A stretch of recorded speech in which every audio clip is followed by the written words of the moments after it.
દેશની વિવિધ યુનિવર્સિટી અને બોર્ડની નકલી માર્કશીટ ડિગ્રી બનાવવાના આંતરરાષ્ટ્રીય કૌભાંડમાં ઉત્તરાયણ પોલીસે ગુનો નોંધી અગાઉ 3 આરોપી ધ્રુવીન કોઠિયા, વિશાલ તેજાણી અને સંજય ગેલાણીની ધરપકડ કરી હતી.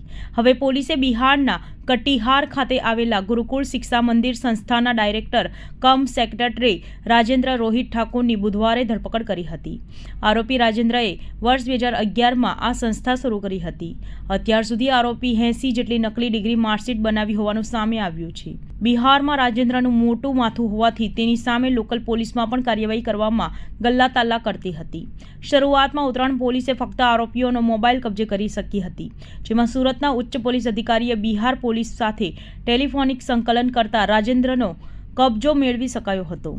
આરોપી રાજેન્દ્રના મોબાઈલમાંથી નકલી ડિગ્રી માર્કશીટની PDF તેમજ દેશભરમાં એજન્ટોના નંબરો પણ મળી આવ્યા હતા. સાંધાઈ ઇન્ટરનેશનલ યુનિવર્સિટી ડિગ્રી બનાવાઈ હતી. ઝડપાયેલા સંજય ગેલાણીએ રાજેન્દ્ર પાસેથી 80 નકલી ડિગ્રી અને માર્કશીટ બનાવી હતી. સંજય ક્લિક ઇન્ડિયા વેબસાઇટ થકી રાજેન્દ્રના સંપર્કમાં આવ્યો હતો. સાંધાઈ ઇન્ટરનેશનલ યુનિવર્સિટીની પણ ડિગ્રી બનાવાઈ હતી. વેબસાઇટ પર 32 યુનિની માહિતી ઉપલબ્ધ. આરોપી રાજેન્દ્ર ઠાકોરે ગુરુકુળ શિક્ષા મંદિર સંસ્થા વેબસાઇટ બનાવી હતી.